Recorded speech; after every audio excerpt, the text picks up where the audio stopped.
Hi,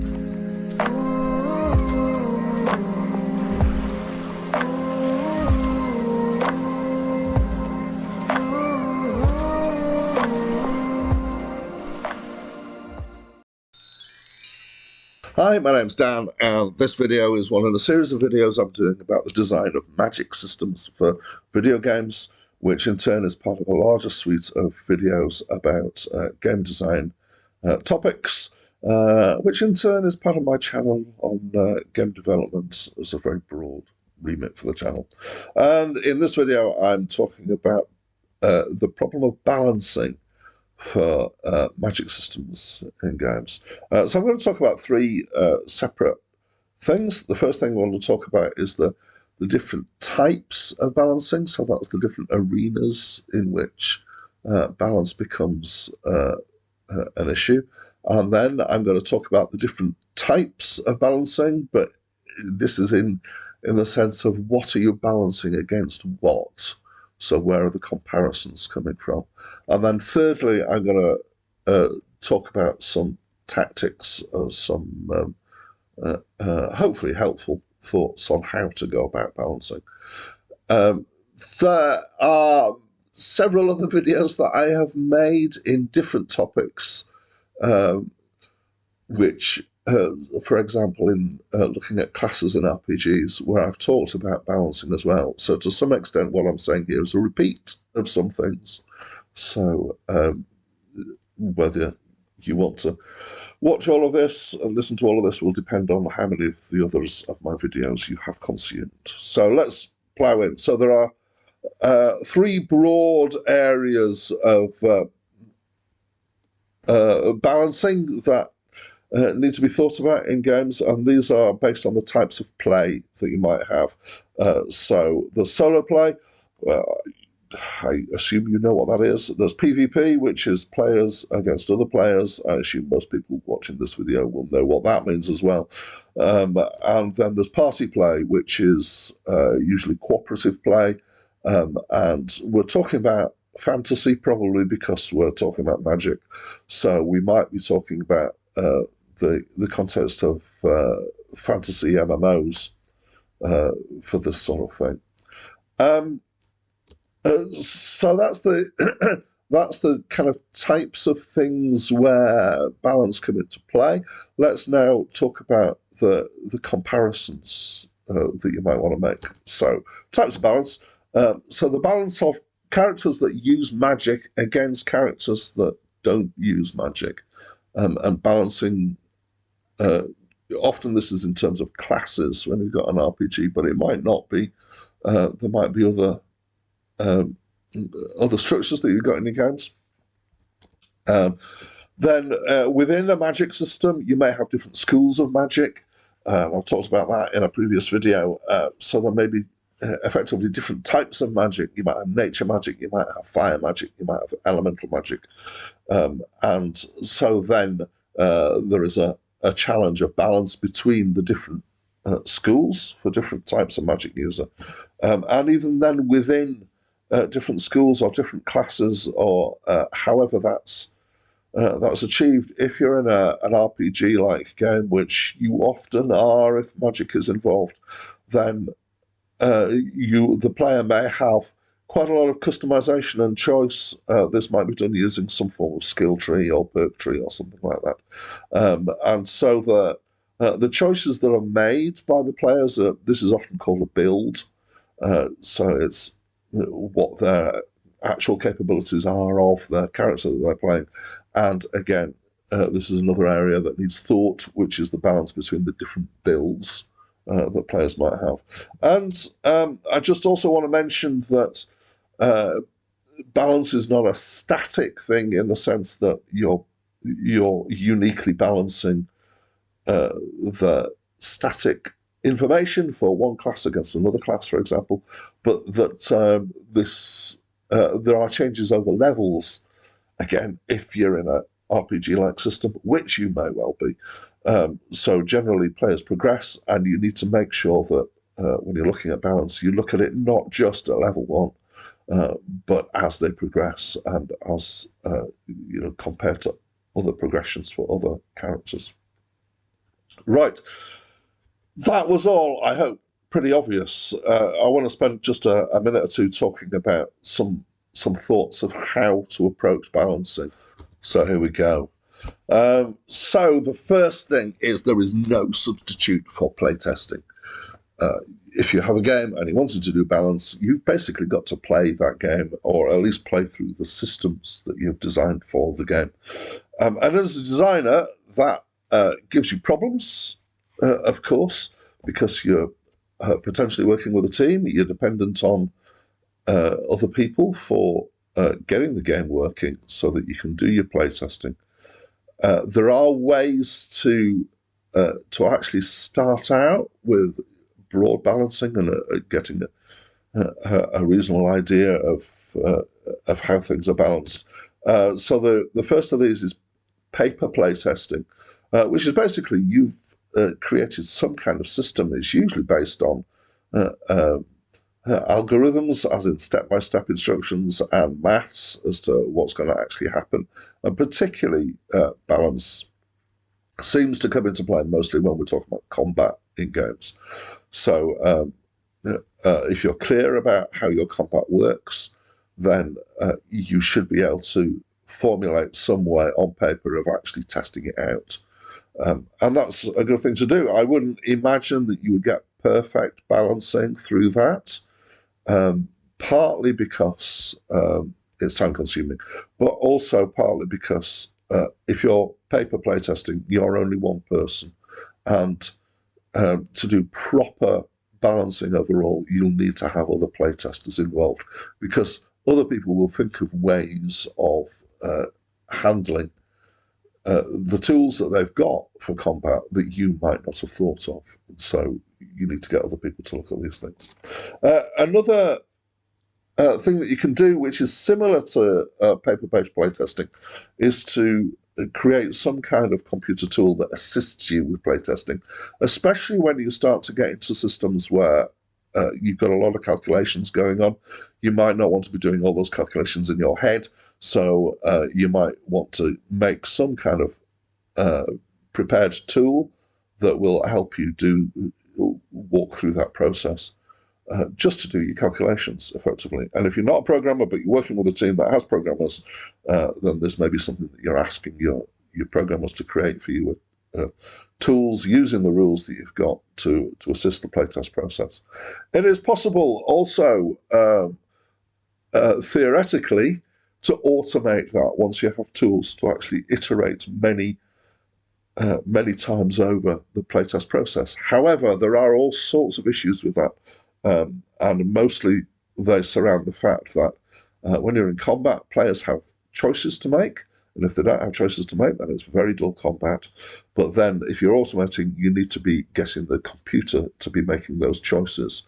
And so you're getting into the realms of AI here when you're talking about automated playtesting or agent-based playtesting.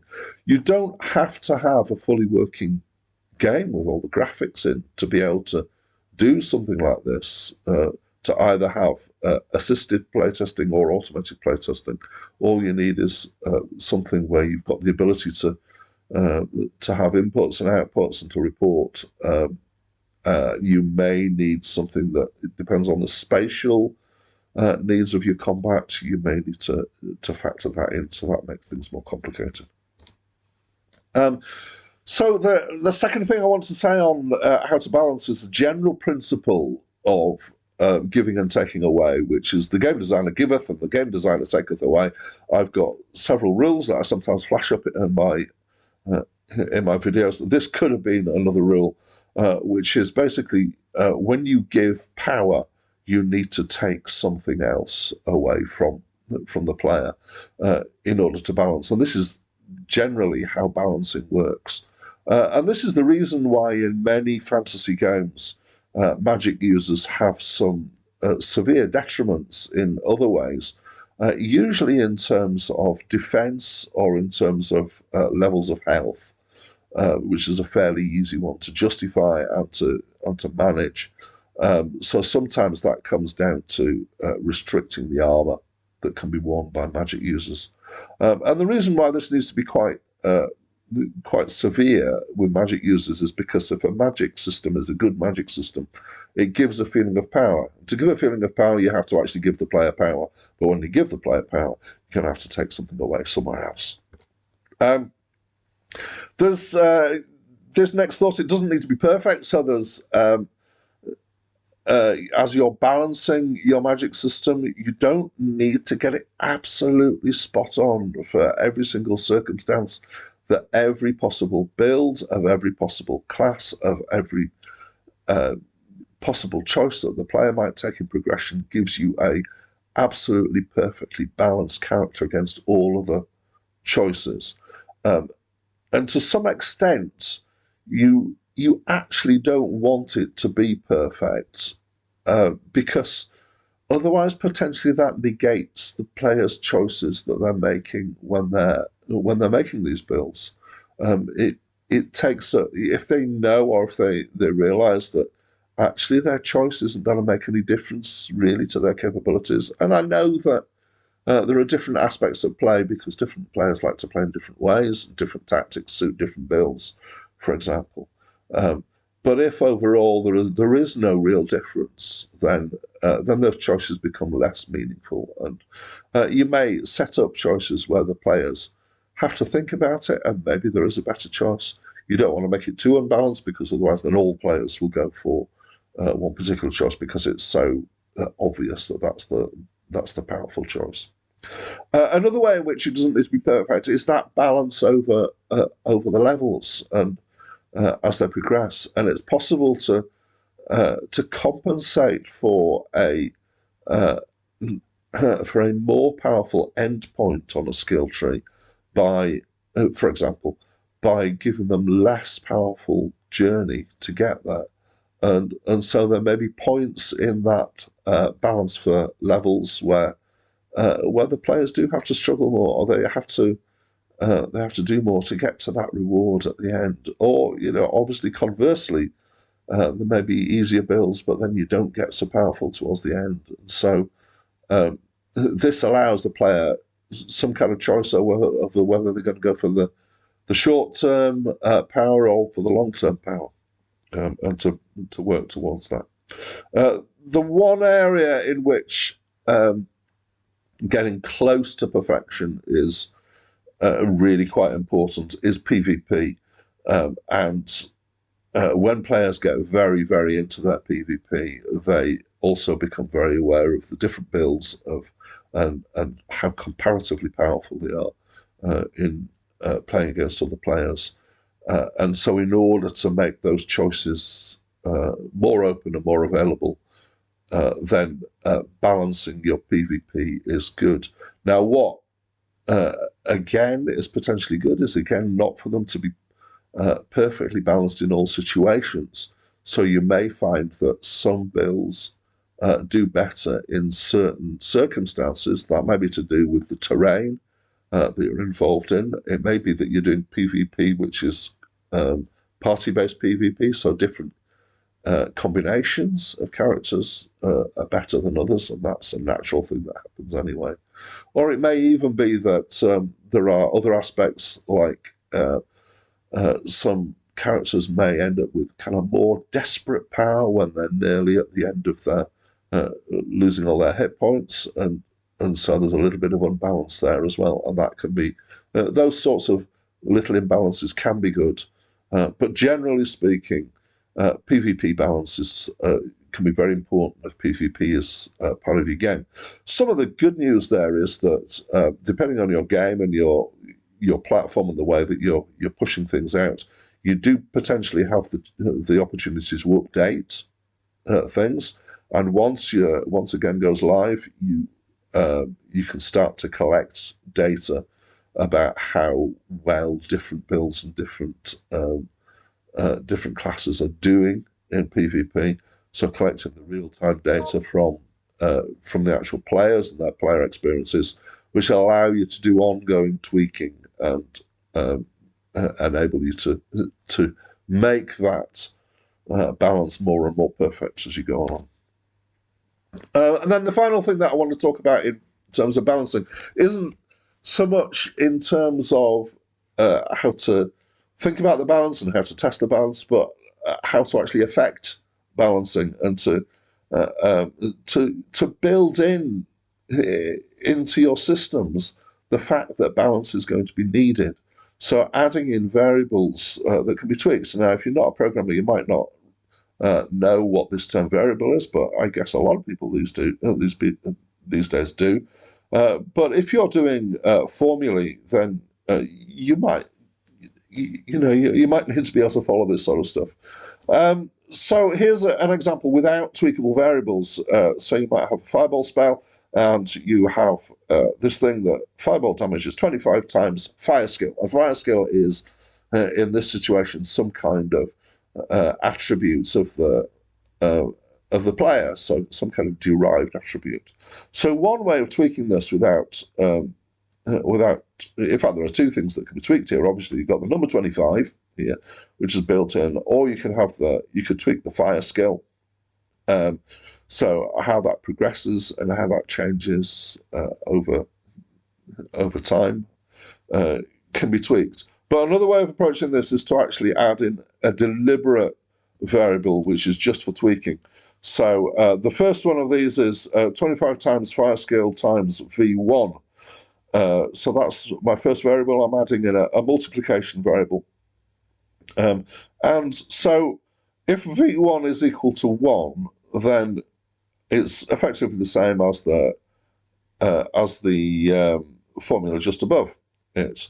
But if you make slight tweaks, if you want to bring that power of the fireball down slightly, you're coming to make V1 into 0.99, 0.98, 0.97, tweaking that down. If it needs a lot of tweaking, then you might be bringing it down to 8, 0.8, 0.7 kind of range. And similarly, you can tweak it up.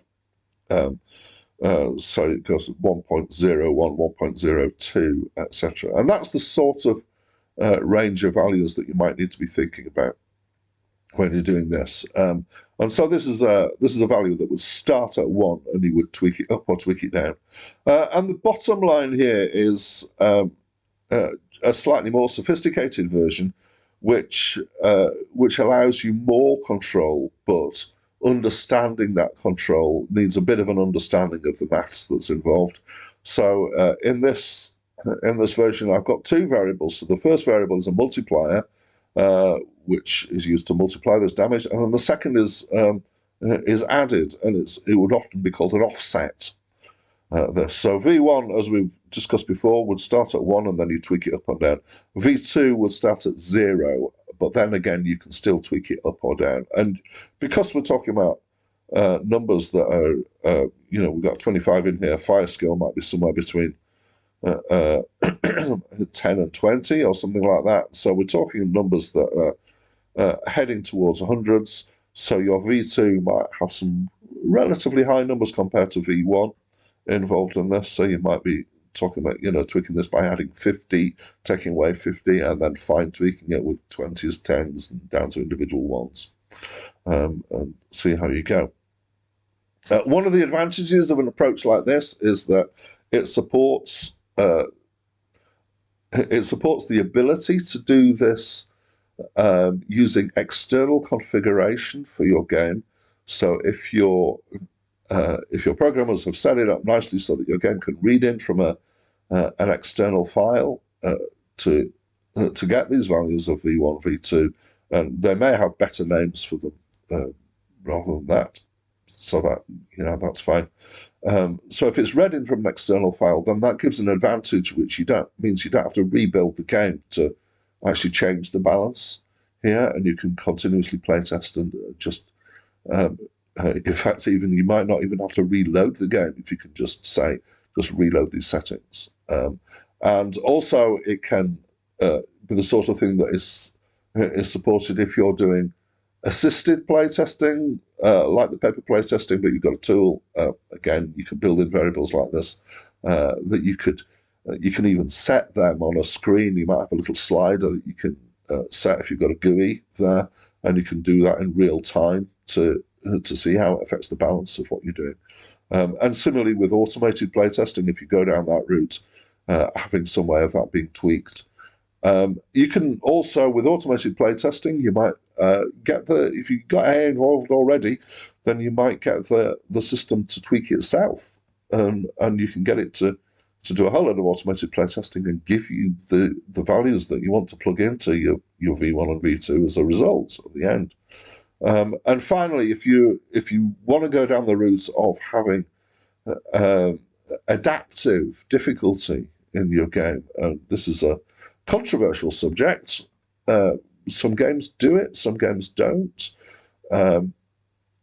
It would be possible to use variables like this to actually do that adaptation and to be picking up how successful or unsuccessful a player is being in their combat and tweaking these values live in the game. So I guess one final thing to say about the mechanics of that, if you're using an external file to do this, you need to be careful that when you get to release, that external file isn't a file that can be easily found and easily tweaked by players, because they will break their own game by making themselves hugely overpowered and then complain that the game isn't very good because they've tweaked it and it's no fun anymore.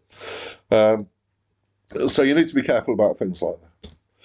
Anyway, that's a whole lot of chat about how to do balancing for Magic systems and games. Some of that is broadly applicable to balancing in all sorts of areas of gameplay.